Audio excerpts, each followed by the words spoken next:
Todos? Ótimo. Daí do fundo dá para ouvir, dá para ler, irmã? Dá para ler? Ok. Ótimo. Lembrando, Lívia, a mocinha do microfone, o microfone está aqui. Se tiver perguntas, surgirem perguntas, nós vamos fazer pelo microfone, tá bom? Muito bem. Irmãos, eu vou ler aqui um texto de Mateus 16. Mateus 16, verso 18. Mateus 16, verso 18. Vamos fazer essa leitura e nós vamos iniciar a nossa aula de hoje. Diz assim a palavra de Deus. Só vou ler um verso. Nós, no início das nossas aulas, eu li o texto todo, né? Ou seja, do verso 13 ao verso 20. Hoje nós leremos apenas o verso 18 e nós vamos compreender, no contexto todo que nós vamos analisar hoje, nós vamos compreender o porquê dessa ênfase: as portas do inferno não prevalecerão contra a igreja do Senhor. Então diz assim, Mateus 16, 18, pois também eu te digo que tu és Pedro, e sobre esta pedra edificarei a minha igreja, e as portas do inferno não prevalecerão contra ela. Essa é uma riqueza de promessa que nós temos, Cristo fazendo a respeito da igreja, e nós estamos aqui 2000 anos depois, conversando sobre Cristo e sobre a igreja. Nós estamos falando sobre a história da igreja 2000 anos depois. E aqui, no contexto de hoje, nós vamos perceber que a igreja sofreu uma forte ameaça. Por isso que nós estamos lendo esse verso aqui, tá bom? Então, irmã Adriana, ore por nós, agradecendo ao nosso Deus, e vamos iniciar a nossa aula.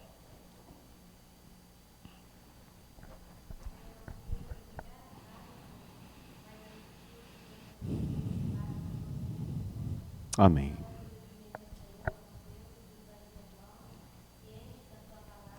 Amém.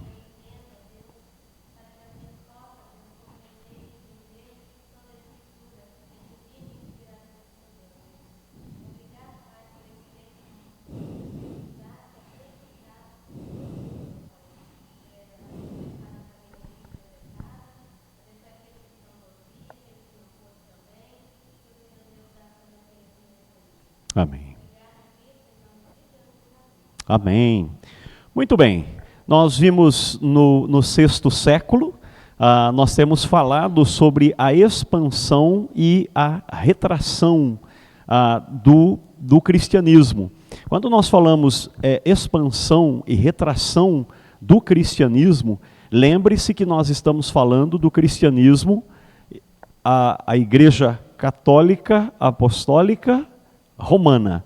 Não existe evangélicos aqui, ok? Não existe protestantes aqui, ok?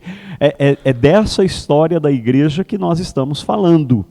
Então não podemos cometer o erro de pensar que no sexto século, no quinto século, existia os evangélicos, ou existiam os protestantes, né?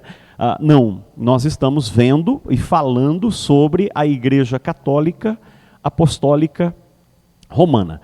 Quando a gente fala sobre a expansão da igreja católica, nós estamos falando no poder do Estado, ok? Então, o que nós vimos em 312? A conversão de Constantino, ou seja, a estatização da igreja. A igreja se estatizando, o que nós temos aqui? Todos os interesses políticos se tornam os interesses da igreja. Todos os interesses da igreja se tornam interesses do Estado. Só que o que acontece? O que nós temos visto? Que em 475 o Império Romano cai. Rui. Né? Nós vimos Alarico entrando, tomando Roma, a capital, e ali marca então a queda de Roma. Pastor, deixa eu compreender então por que a queda de Roma foi importante para a retração da igreja. Porque lembre-se que a Pax Romana, ou seja, a unidade política do império, favoreceu e muito a igreja. A igreja cresceu, a igreja se expandiu, os concílios, os principais concílios da igreja aconteceram nesta unidade do Estado. Agora, o que acontece? Roma cai, nós temos uma fragmentação política. Por que essa fragmentação política? O que nós temos ali? Os bárbaros. Os bárbaros são tribos separadas, guerreando, pelejando por seus domínios, por suas terras. E a igreja vai sofrer muito com isso, ok? Então, o que nós temos no 7º século acontecendo é algo muito importante. Nós temos do 6º para o 7º século movimentos extremamente importantes para o cuidado da igreja. E aqui nós vemos a providência divina em tudo isso, meus irmãos. Deus está levantando tribos bárbaras para unificarem um império, para proteger o cristianismo de ser extinto. Ou seja, pastor, nem é legal a gente falar que cristianismo correu o risco de ser extinto. Lógico que não. Nós acabamos de ler uma promessa aqui, né? As portas do inferno não prevalecerão contra a igreja do Senhor. Até hoje nós temos a igreja. Nós temos a igreja católica, nós temos a igreja a protestante, né? Nós vamos estudar isso no 2º período, a reforma protestante, mas ela existe. Mas a reforma protestante, ela só aconteceu dentro da igreja católica, ok? Então, é muito importante nós compreendermos esse 7º século que nós vamos mencionar hoje. A expansão, o quê? Muçulmana. Tem uma frase, e todo historiador, todo professor de história, ele gosta de esclarecer isso aqui, que é o que nós vamos falar. Todo mundo pensa que todo árabe é muçulmano, e que todo muçulmano é árabe. Então tem uma frase que diz o seguinte: nem todo árabe é muçulmano, e nem todo muçulmano é árabe. Então vamos definir, árabe é uma etnia, ok? Árabe é um povo descendente de Sem, são semitas, que são descendentes, os árabes são descendentes de quem? Qual pai? Pai Abraão, ok? Patriarca Abraão. Lembra de Ismael? Pois é, Ismael teve promessas ricas para Ismael, de que em Ismael muitos príncipes se levantariam, tá bom? Então, árabe é uma etnia.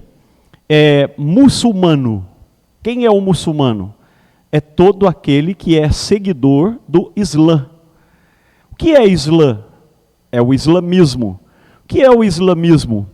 É uma religião, ok? É uma religião. Então, definimos aqui, compreendemos aqui essa origem.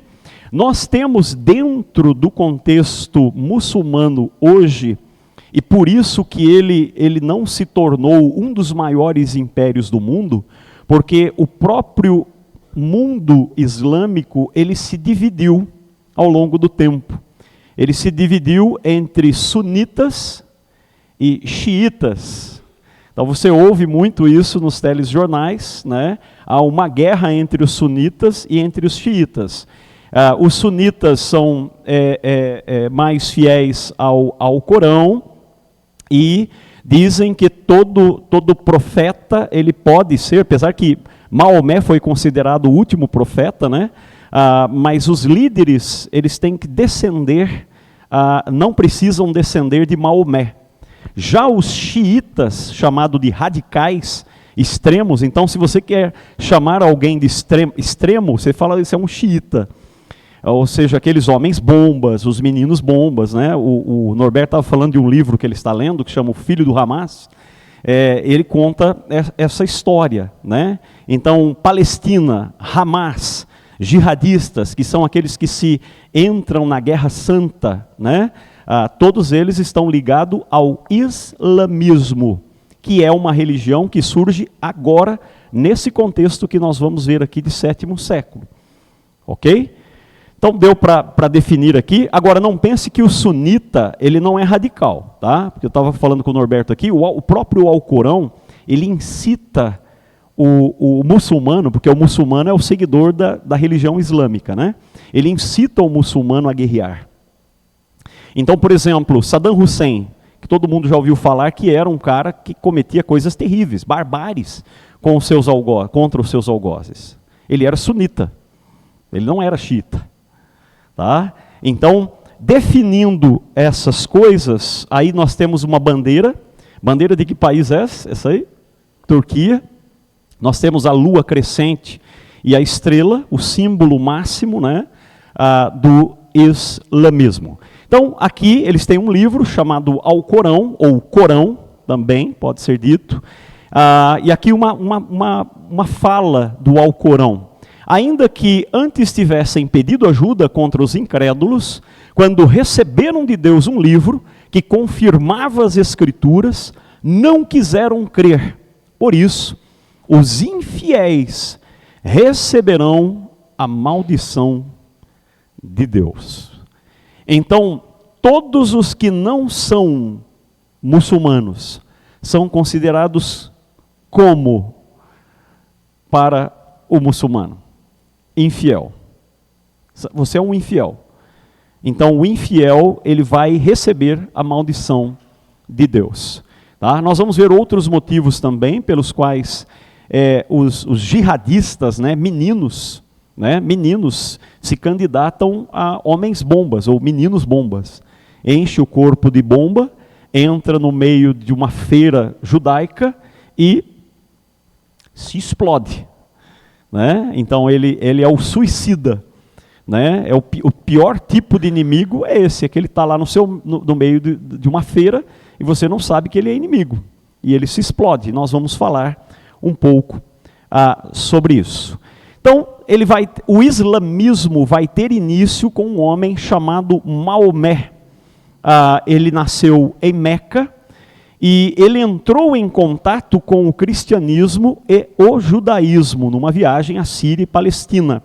Muitos dizem que ele era um moço que conduzia os camelos dos mercadores, porque lembra que nessa região árida, os povos eles tinham que migrar, eles tinham uma postura seminômade.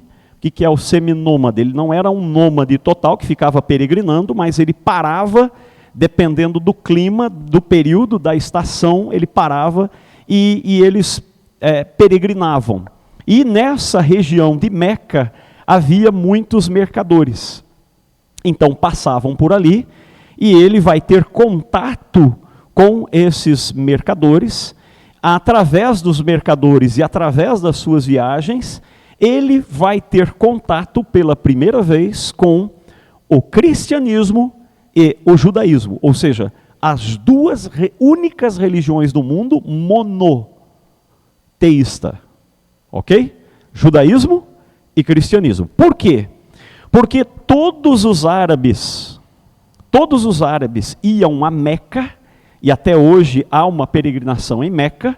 Lá existe uma pedra preta, e essa pedra era aonde os mercadores faziam suas peregrinações e passavam por lá para adorar os seus deuses. Ou seja, eles eram politeístas. Eles adoravam muitos deuses. Ou seja, veja, Maomé era um politeísta.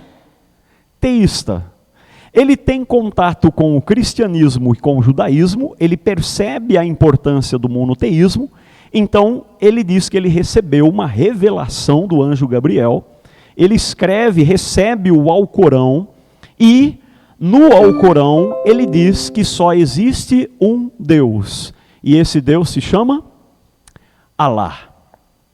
Ok? Então aí nós temos o início do islamismo. O que é o islamismo? A origem do islamismo é uma mistura um sincretismo, e nós falamos sobre isso, um sincretismo de crenças, uma mistura de crenças, e ele então vai para Meca, que era o grande centro de adoração politeísta. O que ele vai fazer em Meca? Pregar que só existe um Deus. Agora imagine o conflito que Maomé encontra, né? Logo de cara ele vai encontrar uma resistência muito grande, uma resistência absurda. Ele vai ser expulso de Meca. Por quê? Porque lá os mercadores tinham seus lucros por conta das peregrinações dos povos politeístas. Então ele vai ser expulso, né? E ele vai começar a pregar esse monoteísmo aos árabes. Ele se opõe à idolatria. Veja, esse homem foi corajoso, né? No mínimo corajoso. E em Medina, ou ele vai embora para Medina, ele foge para Medina, não muito distante de Meca, ele foge para Medina e ali inicia o Ramadã, o mês Ramadã, ou seja, a peregrinação de Maomé de Meca para Medina, marca o calendário islâmico. Então nós temos o calendário gregoriano, que nós seguimos, o calendário judaico e um calendário islâmico. Ou seja, eles não seguem o mesmo calendário que nós e nem dos judeus. O calendário deles é baseado nessa peregrinação de Maomé, de Meca para Medina. Em 630, o que acontece? Ele foge para Medina e ele começa a pregar. E ele começa a adquirir uma legião de seguidores. Não só no contexto religioso, mas no contexto de guerra. Maomé era o homem da guerra. E é tão interessante isso que ele se igualava a Cristo. Só para nós termos uma noção. Os grandes profetas de Alá estavam Abraão, Moisés, Jesus e Maomé. Olha que confusão. Então, ele não é só um grande líder religioso, mas ele se torna um líder de guerra. E ele levanta uma legião, ele volta para Meca e conquista Meca. Ele vai destruir, o que ele vê pela frente ele destrói. Então vai haver aqui, meus irmãos, um expansionismo muçulmano muito grande sob a liderança de Maomé. Então ele não é só um religioso, ele não é só um profeta, ele é um guerreiro. E interessante que os clãs que eram divididos na Arábia, e toda aquela a região arábica desértica, eles eram divididos em clãs, onde tinham seus sheiks, que eram os líderes. Agora, sobre a tutela de Maomé, é dividido em califados. Então agora nós temos os famosos califas. Os califas eram aqueles líderes de uma região, né? Como se fosse um prefeito, um conde, né? Um duque, que comandavam uma região. E esses califados, eles começam a ganhar proporções expansionistas. E em 691, um califa chamado Omar, ele vai construir a mais importante mesquita. Vocês sabem mais ou menos qual é essa mesquita? Tem noção dessa mesquita? Qual é? Eu vou mostrar ela daqui a pouco aqui. E aí nós temos o ilustre Maomé. Ele se isola no deserto, ele casa-se com uma mulher muito rica. Interessante a história dele. Ele casa-se com uma mulher muito abastada, e essa mulher começa a bancar ele, ou seja, ele não precisa vender, negociar, não precisa viajar mais. Ele se isola no deserto, e lá no deserto ele recebe a visita do anjo Gabriel. E então ele recebe o Alcorão. Agora diga-se aqui de passagem, meus irmãos, que o Alcorão é um livro extremamente desorganizado. Então se você pegar o Alcorão para ler, ele não tem lógica. Ele é uma literatura extremamente desorganizada, não há harmonia, como as escrituras, por exemplo, como a Bíblia. Né? Então, claramente, um livro inventado, né? Uma mistura sincrética. Né? Então, o islamismo foi a última das 3 grandes religiões monoteístas do mundo a surgir. Então, nós temos hoje no mundo 3 religiões monoteístas: judaísmo, cristianismo e islamismo. Ok? Aonde fica essa mesquita? Jerusalém. Jerusalém. Jerusalém foi tomada pelo califa Omar. E essa mesquita, chamada Domo da Rocha, ou Mesquita de Omar, ela está lá hoje e é o grande conflito. Você sabe que nesse lugar aí era construído o que antes? O templo. O templo de Salomão e o templo de Herodes, que foi destruído em 70 pelo general Tito, que nós vimos. Hoje, ninguém está adorando lá mais. Hoje está cercado por conta desse conflito Israel-Palestina. Mas qual é o objetivo? E os irmãos deem uma pesquisada depois lá no Google. Lógico, procure informações mais concretas assim, né? Tem muita bagunça também ali. A construção do terceiro templo em Israel. Existe já um projeto, inclusive, Tiago, pega o microfone aqui. É aí que fica a pedra onde Abraão levou Isaac para o sacrifício, Monte né? Moriá, Monte exatamente. Moriá, isso. Eles cercam a pedra e é os muçulmanos que cuidam da organização. Exatamente. Ali. E não entra cristão também, se eu não me engano. Tem uma série de autorizações, embrólios ali para poder entrar. E exatamente. É né? Porque Jerusalém, ela é dividida. A Jerusalém hoje, metade dela é judia e metade dela é árabe. E o templo está justamente nessa parte antiga de Jerusalém e aonde está a pedra aonde Abraão foi oferecer Isaac. E agora, isso, exatamente.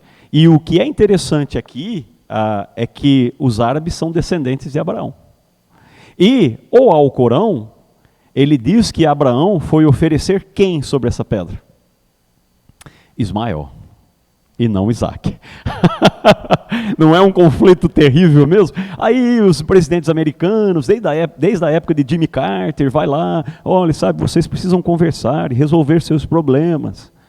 Conversa fiada.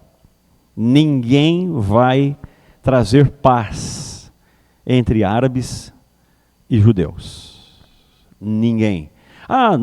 Deixa eu corrigir aqui, não árabes, né? Porque nem todo árabe é muçulmano. Entre muçulmanos, árabes, ou não árabes, porque existem, você sabe que é uma das religiões que mais cresce no mundo, né? É o islamismo. Não por menos, pelo número de filhos que esse povo tem. Né? Enquanto nós aqui do Ocidente temos 2, no máximo 3 filhos, eles têm 10, 15 filhos. Eles são poligamistas. Então eles têm 4, 5 mulheres. 5 filhos de cada mulher são 20 filhos. Então a França, a atual França hoje, ela é mais muçulmana do que francesa. E os franceses nem se deram conta disso. Né? Ou seja, eles se espalham. Né? Então veja que é um conflito sério que existe aqui. Então a construção do terceiro templo, detalhe, é que eles esperam que um terremoto, Deus vai mandar um terremoto, esse domo vai se destruir e numa proporção rápida eles vão construir o terceiro templo em Israel. É uma história um tanto interessante, que não é o nosso caso aqui, mas veja que essa mesquita está aí desde o 7º século, ok?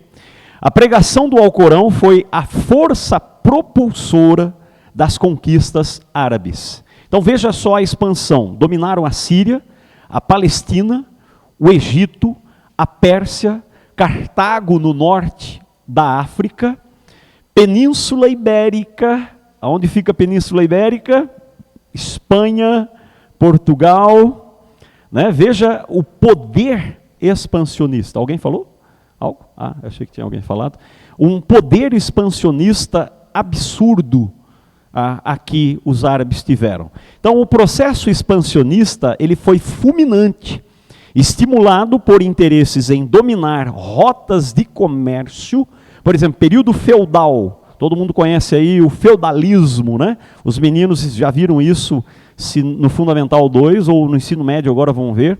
Período feudal, na idade, no período medieval, o que ocasionou o feudalismo, que é um sistema comercial, um sistema econômico e cultural, da Idade Média. O que ocasionou? Uma das coisas, a expansão muçulmana, porque eles fecharam as rotas de comércio. Então, como as rotas de comércio foram fechadas, não tinha mais dinheiro, não tinha mais material manufaturado para vender, não tinha mais comércio. Então, agora, a moeda não era mais o valor. O que era o valor agora? Terra, feudo. Né? Nós vamos falar sobre o período feudal daqui a algumas aulas. Então, fecharam-se as rotas de comércio, eles tinham esse interesse pela cultura do botim, que era a cultura do botim, de pilhagem. Então, eu guerreio, eu entro na casa do meu inimigo e roubo, saqueio todos os bens dele. Então, esse foi o expansionismo árabe, o objetivo. E pela Guerra Santa, né, os jihadistas são aqueles que se envolvem, se entregam pela Guerra Santa. E também pela fraqueza dos adversários. Então, nesse momento aqui, não havia mais uma unidade. Lembra que nós falamos, Roma caiu? Roma caiu, 475. Agora nós temos tribos bárbaras espalhadas por toda a Europa. Ok? Então, eles estão fragilizados. E uma das coisas aqui, meus irmãos, que é semelhante aos vikings, nós vamos falar sobre os normandos, os vikings também, um pouquinho mais para frente, porque está inserido aqui na história da igreja, é que eles tinham uma religião sensual, ou seja, uma escatologia sensual. O que é uma escatologia sensual? Quando um homem morresse na guerra e com coragem, ele teria o que no pós-morte? Um harém de mulheres. Absurdo. Então, uma cultura poligamista, uma cultura sensual, e então os homens se entregavam à guerra. Os normandos também. Os normandos tinham as famosas valquírias. As valquírias, que eram as amazonas, que vinham de cavalo e recolhia a alma daquele guerreiro que deu o peito à morte, recolhia a alma desse guerreiro e levava para o harém de valquírias. Absurdo, né? Ou seja, questões escatológicas para terem um poder bélico, um poder de guerra terrível. Ok? Muito bem. Aí nós temos então as principais exigências do Islã. Eram 5 aqui, por isso a estrela, aquela lua crescente e a estrela de 5 pontas, que reforça os 5 pilares do islamismo. Primeiro, fé. Crença somente em Alá, ou seja, o monoteísmo. Segundo pilar, oração.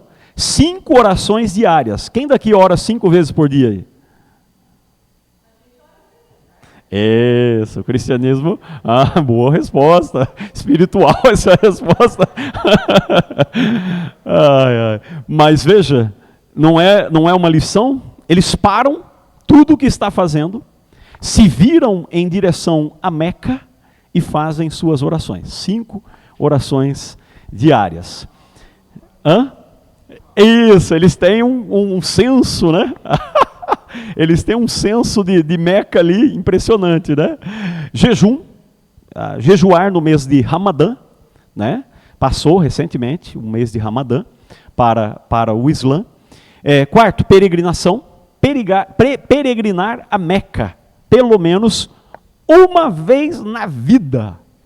Você é pobre, miserável, mas pelo menos uma vez na vida você tem que ir lá na Arábia, chegar nessa cidade que se chama Meca, para fazer essa peregrinação. E os ricos vão todos os anos, né? E morre gente pisoteada, a gente já viu essas reportagens por aí, né? E caridade, né? Estava falando com o Norberto, um dos pilares aqui é aquela questão do você começa a cuidar dos outros, me importo com os pobres, me importo com os doentes, essa ênfase da caridade no Islã, ela é cativante, né? Ela é cativante. Ou seja, a Guerra Santa contra os infiéis era uma prática recomendável, mas não obrigatória. Isso é para inglês ver. Ela é recomendável e essa recomendação do Alcorão é quase uma obrigação. Então você, tem um muçulmano não extremista? Lógico que tem gente boa, né? Mas, infelizmente, quando você vai para o cerne, para as 4 paredes do mundo islâmico, é de assustar, meus irmãos, como as mulheres são tratadas. Tá? Já teve aí líderes, é difícil gravar isso porque você corre risco. Tá? Lembra lá aqueles chargistas lá na França, que fizeram a charge sobre Maomé e Alá? 3 semanas depois, 3 ou 4 chargistas foram executados. Isso, exatamente. Eles entraram lá e executaram. Você pode falar sobre Jeová, você pode falar sobre Jesus, mas não fale sobre Alá. Então é um risco muito grande. Mas já teve vídeos de líderes dizendo como bater nas mulheres em casa. As mulheres precisam apanhar. Tá? Então as mulheres, elas são tratadas como objeto. Beira o ridículo essas questões. E lógico que eles vão transparecer algo agradável, como oração, fé, jejum, caridade. Ela é cativante. Mas por trás de tudo isso há um perigo muito, muito grande. Estava falando aqui com o Norberto que na Palestina, as redes aqui pegam aquelas criancinhas lá na Palestina debaixo de bombas e não tem o que comer. Comove o nosso coração ou não? Mas você sabe que todos aqueles meninos serão em 5, 6 anos? Jihadistas. Para atacar Israel, para matar não só Israel, mas também embaixadas e o Ocidente. Né? Há um ódio contra Israel e contra o Ocidente. Tá? Então, aquela guerra lá, meus irmãos, que está acontecendo, Israel está atacando, inclusive, Rafah, agora, que é um dos últimos redutos dos líderes do Hamas. Aquela guerra lá é muito mais complexa do que a gente imagina. Muito mais complexa. Então, as conquistas muçulmanas arrebataram da cristandade vários de seus mais antigos centros de difusão. Ou seja, com a expansão muçulmana houve uma retração cristã. Ou seja, todos os seus centros vão ser tomados. Jerusalém vai ser tomado, Antioquia vai ser tomado, que era um grande centro teológico. Alexandria vai ser tomado, Cartago vai ser tomado. E, em consequência, só restaram 2 cidades que poderiam disputar a hegemonia sobre o mundo cristão: Roma e Constantinopla. Não por muito tempo, porque Constantinopla vai ser tomado por quem? Turcos otomanos. Por que essa bandeira é da Turquia? Porque a Turquia é muçulmana. Turquia se chamava antes Constantinopla, domínio romano. Lembra? Chamava-se Bizâncio, é a cidade dos 3 nomes, né? Antigamente chamava Bizâncio. Constantino vai tomar do Império Bizantino, se chama Constantinopla. Os turco-otomanos, eu não lembro agora o ano, 1300, e lá vai pedregulho, nós vamos passar por isso. Ela vai ser derrotada pelos turcos otomanos. Uma guerra terrível vai acontecer ali, porque os muros de Constantinopla eram muito, muito elevados. Né? E uma igreja que está lá até hoje, a Igreja de Santa Sofia, uma igreja sensacional, ela vai ser tomada pelos muçulmanos, é uma igreja católica do 6º século, só que eles vão colocar 4 minaretes. Então você pega lá a Igreja de Santa Sofia, é um lugar extraordinário, lindo, você vê a imagem. É uma igreja, só que tem aquelas colunas pontudas, chamado de minaretes.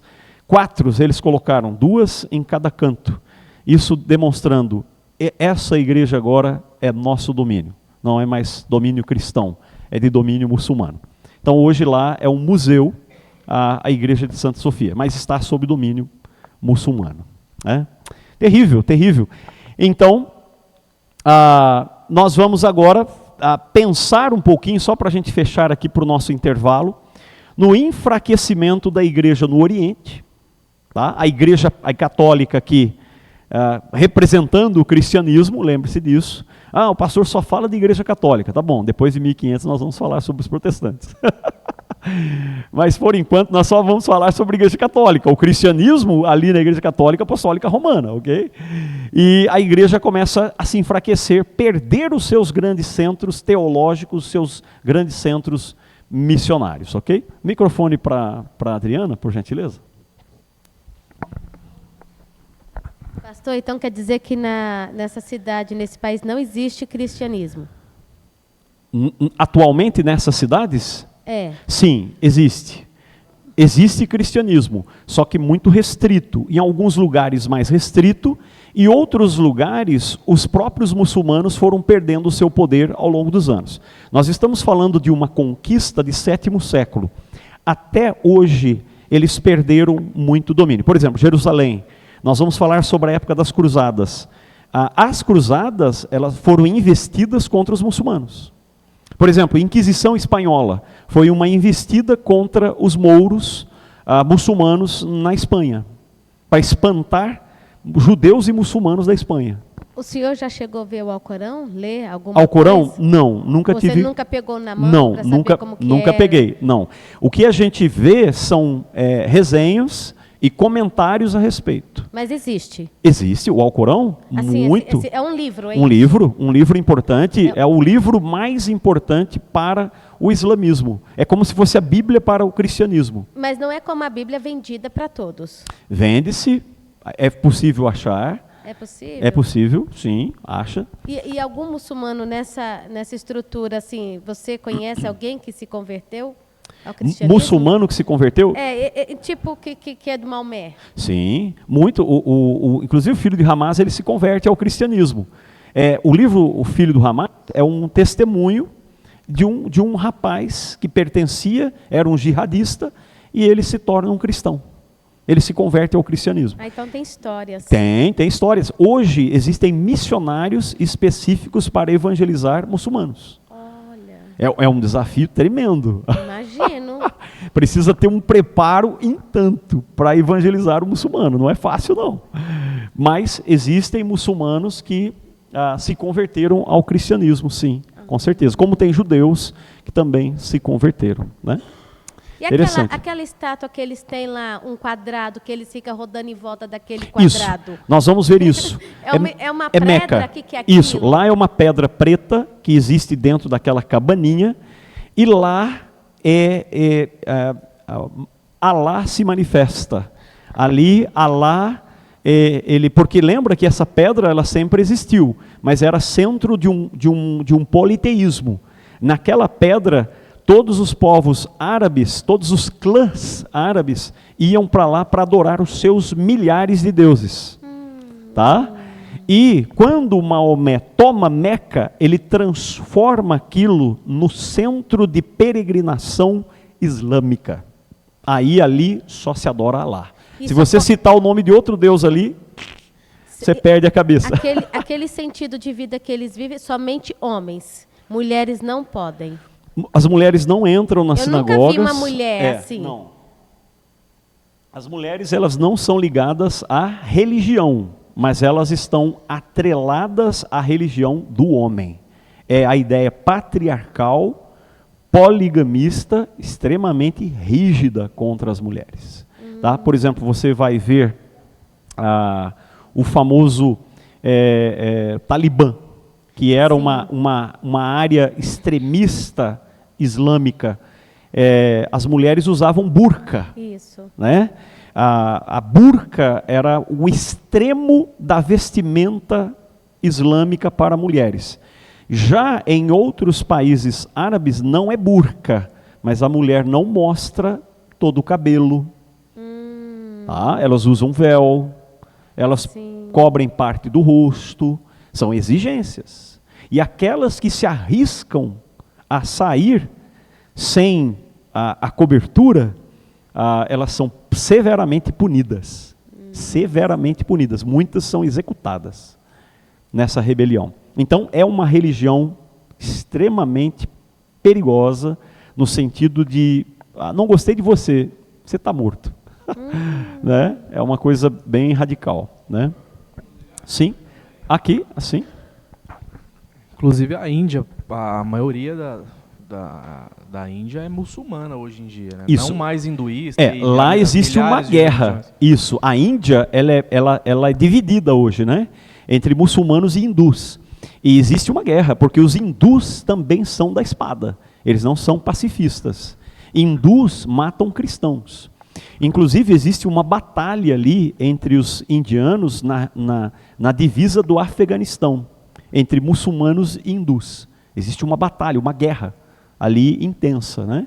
Então, a Índia também já foi dominada pelo Islã. É interessante como expande, né? O islamismo, ele se expande muito.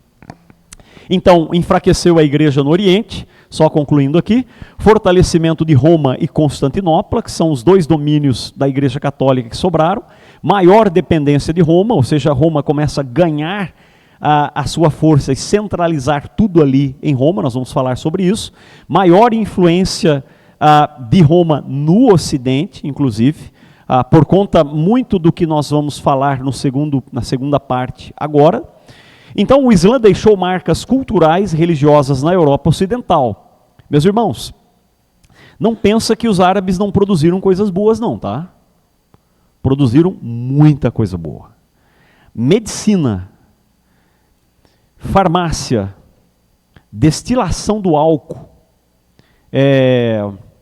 bússola. O pai da bússola foram os árabes que criaram.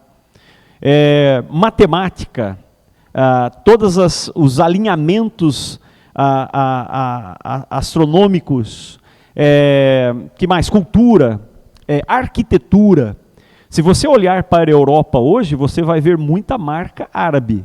É uma arte chamada moçárabe. Você vê nos arcos, você vê como é que chama? Aqueles azulejinhos todos, mosaicos, nos mosaicos. Na alimentação, eu amo comida árabe, né? É uma delícia, sou apaixonado. Tem um restaurante árabe, a gente vai lá para comer, porque é bom demais. Também na questão filosófica, porque veja, foi os árabes que levou e assimilou a filosofia na Península Ibérica através da Espanha, de um pensador chamado Averroes, né? Ele resgata Aristóteles, porque até agora o que nós temos é muito mais a filosofia platônica e não tanto aristotélica, muito mais predominante platônica. Averroes vai resgatar isso na Península Ibérica e Tomás de Aquino vai fazer do seu grande instrumento. Então Tomás de Aquino é aristotélico, Agostinho platônico. Nós vamos ver essas duas divisões importantes na questão do pensamento cristão, inclusive. Então, os escolásticos medievais, o escolasticismo vai atingir o seu auge com um doutor chamado Tomás de Aquino, nós vamos falar sobre isso. Tentaram integrar o pensamento científico grego e a teologia cristã através do uso do método dedutivo de Aristóteles, que foi resgatado pelos árabes. Então, muito da cultura, da ciência, da pesquisa, está na conta dos árabes. Tá? Isso, os números, matemática, eles foram experts nessa questão, toda a ciência, eles foram muito envolvidos. E aí nós temos aquela pedrinha que todo mundo fica andando em volta.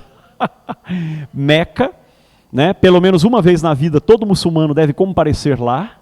E, além disso, onde quer que esteja, tem que rezar 5 vezes por dia, voltado para Meca. Ou seja, uma cultura extremamente influente, uma religião extremamente contagiante, no sentido mais extremo da palavra aqui, muito contagiante, por conta dessa rigidez, por conta da violência dos jihadistas islâmicos, ok? Então, são inimigos mortais dos judeus, por conta da terra, ok? E inimigos mortais dos cristãos, por conta de uma dívida alta do período das cruzadas, ok? São filhos de Ismael, porque são descendentes de árabes, né? A etnia árabe, ela é semita. O que é semita? que de Sem vem Abraão, e Abraão nasce Isaque, Jacó, que vai dar origem a Israel, e também a Ismael, que vai dar a origem a todos os príncipes árabes. Então, ambos são semitas, no caso. Sim, não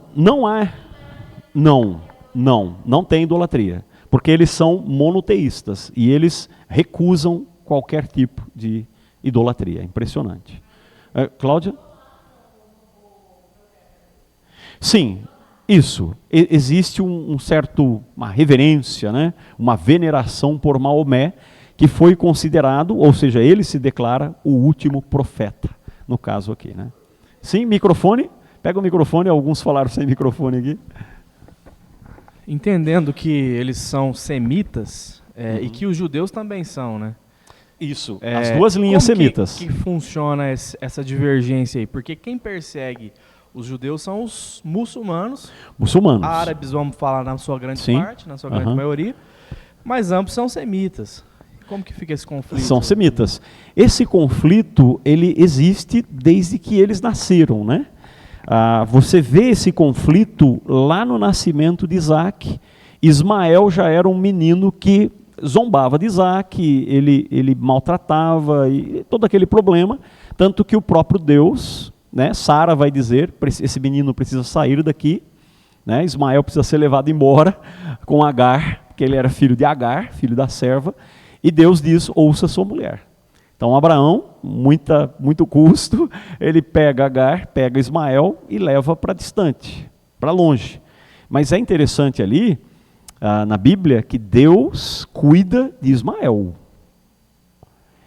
Né? Lembra aquela passagem do Beer, Laai, Roi, ou seja, onde havia um poço e ela não tinha visto, e Deus simplesmente abre os olhos, ela vê o poço, porque eles estavam morrendo de sede, uma região extremamente árida, ela bebe água, dá água para o menino, e Deus faz uma aliança, uma promessa para Ismael. É impressionante, irmãos. É impressionante.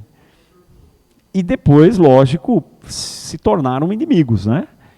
Inimigos mortais ali, tanto por conta da geografia, quanto por conta da religião. Questões religiosas e geográficas ali no caso, né? Muito bem, queridos, vamos lá? Passamos aqui do tempo, mas vamos